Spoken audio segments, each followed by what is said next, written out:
Bienvenue au Proprio Podcast, le rendez-vous des passionnés d'immobilier multirésidentiel et commercial où on dit les vraies affaires. Des chroniqueurs, des invités, des discussions franches, nos opinions sans filtre.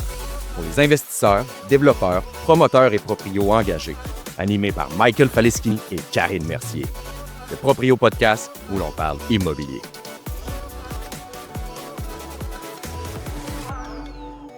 Salut tout le monde, bienvenue à une autre chronique du Proprio Podcast avec David Blouin aujourd'hui pour traiter de l'intelligence artificielle, une chronique de mise à jour dans ce domaine-là. Mais avant, je dois vous dire que notre podcast est fièrement commandité par Wi-Fi Québec, donc le meilleur Wi-Fi pour vos plex. Salut David, ça va bien? Yes, ça va bien, puis toi? Good, merci, ouais, ça va super bien. Fait que, écoute, dans un sujet qui bouge à toute allure, ouais. à toutes les semaines, il y en a qui arrivent, là, donc là... On fait une petite mise à jour aujourd'hui. De quoi tu veux nous parler là, en matière d'intelligence artificielle? Aujourd'hui, je vais aborder 4-5 sujets. Donc, je vais parler un peu des nouveautés de ChatGPT. On va parler aussi de DeepSeek, qui est arrivé dans les dernières semaines, puis qui a fait beaucoup bouger les choses. Je vais parler aussi des IA agents un peu, et puis Build Stack pour les gens qui ne connaissent pas, ou même pour les gens qui connaissent, il y a des petites nouveautés qui vont sûrement vous plaire. Building Stack est un logiciel de gestion immobilière, sensiblement? En fait, c'est un logiciel de gestion immobilière. C'est québécois, en fait, depuis 2009 que ça existe. Mais là, c'est ça, il y a beaucoup d'automatisation qui peut être faite avec ça. Fait que c'est vraiment cool. On va rentrer dans le sujet. Là. Je garde ça pour la fin. Good. Fait que c'est quand tu veux j'y aille tout de suite. Ouais, vas-y avec le premier thème. Ouais, vas-y. Ouais. Tiens, parfait, super. Puis, pour mettre un peu la table sur la dernière fois qu'on avait enregistré, c'est ça, ça bouge tellement vite, là, l'intelligence artificielle, que là, l'avantage, c'est que le podcast va sortir dans les prochaines minutes. À la dernière fois, il avait sorti un petit peu plus tard, fait que c'était comme ça avait déjà eu le temps de bouger. Ça n'avait pas de bon sens. Fait que là, c'est ça qui va être le fun. Là, on va être vraiment à jour et tout. Fait que je vous ai sorti des petites nouveautés. Donc, je vous parle un peu de... là, je vais vous parler de DeepSeek. Donc, DeepSeek, en fait, c'est la nouvelle IA chinoise qui a sorti dans les dernières semaines. Et puis, ce qui est avantageux avec cette IA-là, c'est qu'elle est vraiment moins chère. Donc, elle est vraiment moins chère. Puis, c'est vraiment une bonne IA qui vient vraiment révolutionner parce que ça met en compétition tous les géants des États-Unis. C'est-tu un peu un équivalent de ChatGPT? C'est un équivalent de ChatGPT. Okay. Mais c'est ça, c'est que comment dire, ça a coûté vraiment moins cher à produire, à faire. Donc, le fait que ça a coûté moins cher à faire, les coûts sont moins chers à utiliser. Okay. Donc, c'est pour ça, on parle DeepSeek, ça leur a coûté 5,6 millions comparé à ChatGPT. C'est une solution qui est plus abordable. Oui, c'est vraiment plus abordable, c'est gratuit en fait. Puis si vous prenez l'API, c'est vraiment moins cher là, que ChatGPT. Moi, je reste avec ChatGPT parce qu'il y a plusieurs fonctionnalités qu'il n'y a pas sur DeepSeek, puis que je suis habitué avec ChatGPT, puis j'adore l'utiliser. Mais pour l'API, tout ça, ça peut valoir la peine de l'utiliser. Comme je disais, ça a coûté 5,6 millions à créer, puis ChatGPT 4, ça a coûté 100 millions. Donc, il y a quand même une grosse différence. Puis c'est ça, moi, DeepSeek, je vois ça comme un avantage parce que ça fait bouger les géants. Donc là, les nouveautés qui sont arrivées dans les prochaines semaines, dans les semaines suivant la sortie de DeepSeek, justement, c'est parce que les grands géants américains ont comme pas eu le choix de sortir des nouveautés parce qu'ils étaient comme un peu sa pression, là. Parce que là, il y avait un compétiteur qui n'est pas dans leur pays, qui a mis de quoi sur la table. Fait que c'est ça. Fait que là, on va mettre la table un peu sur Operator que ChatGPT a sorti. C'est pas tout le monde qui a accès. Faut avoir l'abonnement plus que l'abonnement pro, à $200 par mois. Ça, c'est l'abonnement suprême, là, le plus élevé. Genre 200$ par mois, là, c'est la plus haute abonnement de ChatGPT. Okay. C'est pas tout le monde qui est là, naturellement, mais je suis convaincu que dans les prochaines semaines ou mois, on va avoir accès à tout ça, là, quand même assez rapidement. Operator, qu'est-ce que ça fait? C'est que c'est un agent autonome. Autonome. Je mets le mot en parenthèse parce qu'il faut vraiment que tu le watches, là, mais c'est comme dans le fond, ChatGPT va prendre le contrôle un peu de ton ordi pour faire c'est un peu comme Do Browser que tu nous avais parlé. C'est en plein ça. C'est pareil comme Do Browser, puis qu'est-ce que j'ai vu dans les vidéos, tout ça, Operator n'est pas... il est pas mieux. Là. En voulant dire, moi, je l'avais testé parce que je voulais trouver une solution de révolutionner la manière de répondre à mes messages sur Marketplace parce que j'avais beaucoup de messages pour les logements à louer, tout ça. Puis j'avais tenté d'essayer avec Do Browser, puis ça correspondait vraiment pas à ce que je recherchais, ça marchait pas à moitié. Puis Operator n'est pas mieux non plus. Donc, puis tu sais, il faut prendre l'abonnement 200$ par mois pour l'instant. Je pense que c'est vraiment trop cher à payer pour ça. Donc, tu sais, j'ai sorti d'autres petites... Mais est-ce que tu penses que Operator puis Do Browser, tu sais, dans les prochains mois, ça va devenir assez bon pour être capable de répondre à nos messages, Messenger, exemple? Oui, bien, c'est sûr que... Sur Marketplace, moi, je suis optimiste, puis je pense que d'ici la fin de l'année 2025, il devrait avoir quelque chose, tu sais, de vraiment potable, qui va pouvoir répondre. Mais on ne sait pas, on peut pas le savoir, je ne peux pas le prédire, mais je reste optimiste parce qu'en voyant l'avancée, comment ça avance, je me dis, il y a des fortes chances qu'on soit rendu là. Puis là, ils viennent le sortir, c'est déjà de quoi de popper, mais là, il va y avoir des ajustements, tout ça, là, qui vont être faits avec ça. Fait que, 200$ par mois, je trouve que c'est cher à payer pour ça. Moi, honnêtement, je ne paierais pas pour ça. Il y a des alternatives que j'ai sorties, dont dobrowser.io, qu'on a parlé, ça, je l'avais testé. C'est vraiment le fun pour diverses tâches. Comme, mettons, tu veux remplir des formulaires, tu lui dis quoi mettre dans le formulaire, il va te le remplir. Réserver un voyage, il va te trouver un voyage moins cher, etc., sur le net. Après ça, il y a plusieurs petites tâches là, super simples qu'il y a possibilité qu'il fasse. Mais il faut toujours que tu le surveilles parce que sinon, il y a possibilité qu'il arrive des erreurs. Puis ça, on ne veut pas que ça arrive. Fait qu'il faut toujours que tu le surveilles. Fait que c'est pas un agent autonome, OK, pour l'instant. Donc, mais c'est quand même le fun qu'ils l'ont sorti parce que justement, le fait qu'ils l'ont sorti, éventuellement, il va être... C'est les premiers pas, un petit peu. Là. Les premiers pas, exactement. Fait qu'il y a dobrowser.io, puis il y a aussi convergence.ai qui fait la même affaire là, que dobrowser.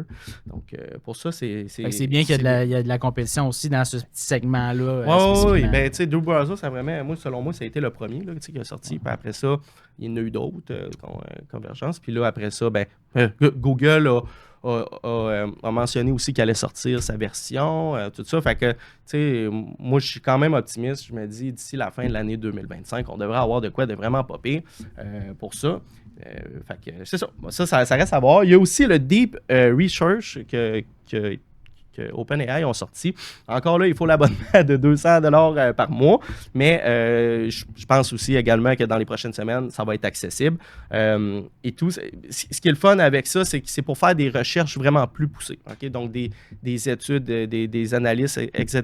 Comme exemple, quelqu'un qui veut des rapports détaillés sur tel titre boursier, il y a possibilité de prendre ça justement pour ça. Fait que c'est la même affaire pour l'immobilier. Si vous voulez sortir des statistiques, etc., il y a possibilité de prendre ça. Ce qui est spécial avec Deep Research, c'est qu'il ne nous donne pas une réponse tout de suite. Ça peut prendre 15 minutes, ça peut prendre 5 minutes selon la recherche. Okay. Donc, est-ce que ça vaut encore le 200$ par mois? Non, moi, j'attends que ça réarrive, mais il y a des alternatives. Si vous allez sur Perplexity, qui est un peu un Google sur stéroïdes, que j'appelle, c'est que c'est vraiment, dans le fond, c'est comme ChatGPT, mais vous pouvez faire des recherches sur le net, mais c'est vraiment spécialisé là-dedans.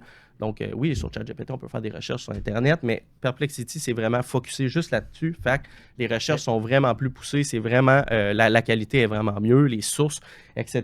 Donc, là, maintenant, on peut faire des recherches sur le net avec ça, mixé avec Deep Research, puis ça donne vraiment un super de bon résultat. Donc, si vous voulez aller l'essayer, gratuitement, vous avez accès à 5 recherches par jour. C'est amplement, là, c'est en masse. Et puis, si vous voulez prendre l'abonnement de 20$ par mois, vous allez avoir 500 recherches par jour. Je pense que les gens qui sont en études ou dans le côté sciences, etc., ça peut valoir vraiment la peine, mais sinon, c'est ça. Donc, ça, Deep Research, c'est vraiment pas pire pour tout ce qui va être vraiment profession. Ça peut être scientifique, financier, technique, des analyses, des projets de recherche. Là, ça peut être vraiment, vraiment bien là, pour ça. Là, ouais. Good. Yes. Sinon, je voulais vous parler aussi de Build in Stock. Build in Stock, c'est ce qui est pas pire. Ah non, c'est vrai, j'ai dit que j'allais vous le garder pour la fin. Je voulais vous parler aussi des agents IA. En fait, cette année, il y a beaucoup Pour notre bénéfice, puis ceux-là qui nous écoutent, peux-tu expliquer c'est quoi à la base un agent IA? On entend souvent ce terme-là, mais peut-être juste l'expliquer. Un agent IA, en fait, c'est un agent qui va utiliser l'intelligence artificielle pour vous aider dans diverses tâches. Comme, mettons, prendre des rendez-vous à votre place dans votre calendrier, répondre à des messages spécifiques. Ça peut être un agent IA vocal aussi, comme, mettons, prendre des rendez-vous. J'avais fait une vidéo sur YouTube où c'est que, justement, j'étais comme le locataire qui voulait prendre un rendez-vous pour une visite, puis c'était carrément l'intelligence artificielle qui me répondait, qui me qualifiait, puis après ça, elle prenait un rendez-vous directement. Fait que ça, c'est un agent IA. Puis ce qui est le fun, pour les gens qui utilisent Zapier, c'est une plateforme d'automatisation qui est quand même simple à utiliser. Ben, simple, ça dépend pour qui, mais dans toutes les plateformes que je connais d'automatisation, c'est la plus simple. Donc, pour les gens qui l'utilisent, Zapier a sorti Zapier Agent. Donc, il y a possibilité de mettre ça en place. Okay. Donc, les réponses automatiques pour des leads immobiliers, des planifications de suivi de rendez-vous, génération automatique de rapports, rédaction d'envoi d'emails, etc. Fait que ça peut être pertinent. Et puis, les agents IA, ben c'est ça, ça va juste en grimpant là, cette année là, avec ça. Puis, il y a aussi, on peut utiliser N8N, là, qui est un autre site que moi j'utilise. Dans le fond, un autre site d'automatisation qu'il y a des fonctionnalités d'agents IA intégrées là-dessus. Fait que pour ça peut être vraiment bien. Puis aussi, Vapi AI, ça c'est pour les agents IA vocales. Puis, il y a Relevance AI pour... c'est ça. Les agents vocales, là, est-ce que ça s'améliore un peu, là, les voix, ces choses-là? Les voix s'améliorent de plus en plus. Moi, la fois, je l'avais testé sur YouTube, justement. C'était une voix française. Et puis, depuis, j'ai trouvé une voix québécoise. Donc, sur Eleven Labs, il y a des gens qui peuvent... carrément donner leur voix là, pour qu'on puisse les utiliser. Fait que c'est quelqu'un comme toi puis moi qui va... Tu fais des échantillons, puis là, l'intelligence est... Exact. Je pourrais parler, donner mon échantillon, puis reprendre ma voix. L'intelligence reprendrait ma voix pour l'utiliser. Fait que c'est quand même très bien. Oh, oui. Puis, tu sais, on voit encore la différence entre l'être humain et tout, mais...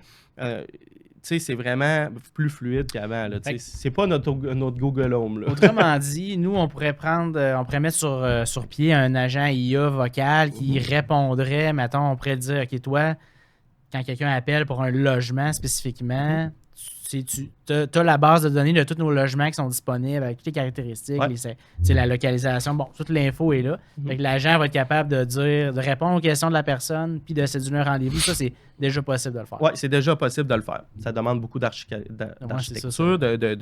Il faut vraiment une base de données qui est solide puis qui est vraiment bien établie. Il faut que tout soit là pour pas qu'elle dise n'importe quoi. Mais une fois que toutes les données sont là, il y a possibilité carrément que l'IA agent vocal aille fouiller dans ces données, donne une réponse, puis tout ça se fait de façon rapide. Donc, pour ça, c'est le fun. Admettons que la personne, l'interlocuteur qui est au téléphone, demande est-ce que les chiens sont acceptés, bien, elle va aller chercher. Puis tout. La même affaire pour les disponibilités. Une fois que l'interlocuteur va poser une question, j'aimerais prendre un rendez-vous demain à 5 heures, va aller voir, va faire une recherche dans l'agenda. Okay. Si la plage n'est pas disponible, on va te le dire, c'est disponible. C'est intéressant à maudit, pareil. Oui, ça c'est vraiment quelque chose que je pense que il n'y a pas beaucoup de gens qui l'intègrent encore dans leur entreprise, puis je leur comprends parce que c'est pas par défaut. Tu sais, les gens ont peur de dire, crime, aujourd'hui, il n'y en a pas sur le marché des agents IA, il n'y en a pas beaucoup qui sont intégrés dans l'entreprise. Si je mets ça, je vais perdre la clientèle. Mais la journée aussi que il y en a de plus en plus qui vont être établis, tout le monde va faire ça. Tout le monde va faire ça. Parce que, tu sais, admettons, les gens qui se font appeler toujours pour poser les mêmes questions par les locataires, exemple, ça peut être vraiment quelque chose de bien. Ça, ou sinon, ça peut être un chatbot, un agent IA carrément qui va répondre à vos courriels des gens qui posent les mêmes questions. Comme où si je stationne mon char pendant le déneigement, qu'est-ce que je fais le relevé 31, etc. Ben, toutes ces questions-là qui reviennent souvent, il y a possibilité d'intégrer des choses comme ça. Là, fait que, OK, super. Puis l'autre outil aussi, je voulais parler, c'est Relevance AI, qui est c'est un autre site, dans le fond, que vous pouvez créer des agents quand même de façon facile, sans passer par Zapier, etc. C'est vraiment spécifique à ça. fait que ça fait pas mal le tour là, pour les agents IA. On est rendu à Building Stack. Ouais, Building Stack. Tabarnouche, ça, c'est pas pire. Je faisais le tour de Zapier, puis toutes les automatisations qu'ils pouvaient. Puis là, j'ai tombé là-dessus. Puis là, j'ai fait, L'instant, c'est pas pire. C'est comme. C'est ça. Dans le fond, c'est une entreprise québécoise créée en 2009 qui offre un service, dans le fond, une plateforme de gestion immobilière. Fait que tout ce qui est relié avec la gestion immobilière, il y a possibilité de tout automatiser là-dessus. Fait que ça, c'est vraiment cool. Les gens qui utilisent ce site-là, pour la comptabilité, admettons, automatisée avec QuickBooks ou d'autres choses, il y a possibilité. La gestion des baux, les alertes, les notifications, suivi des prospects. On parle des suivis de renouvellement. Il y a plein d'affaires. Là. J'ai pris des notes. Là.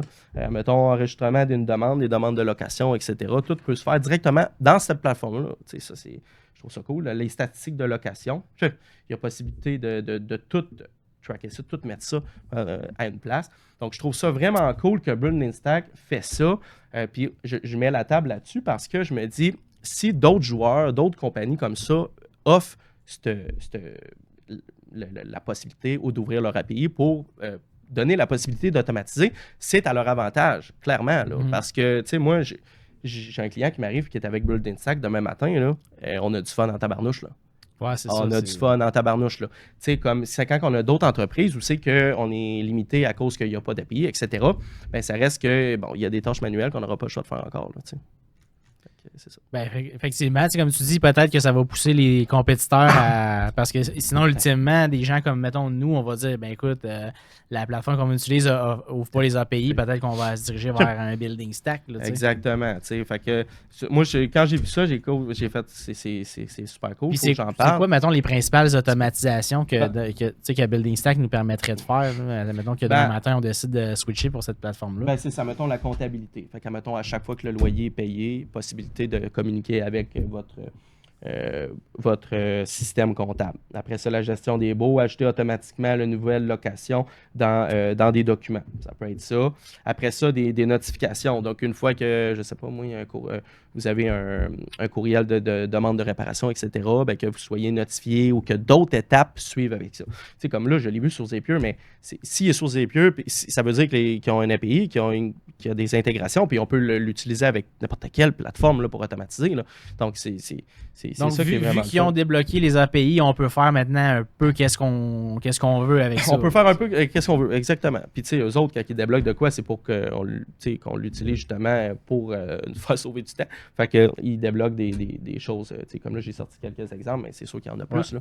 Fait que c'est ça. Fait que ça regarde bien pour ça. Super. Fait que, écoute, ça fait pas mal le tour pour la chronique d'aujourd'hui. On se revoit très bientôt pour une autre mise à jour sur l'intelligence artificielle. Merci, David. Merci à toi. Yes, sir.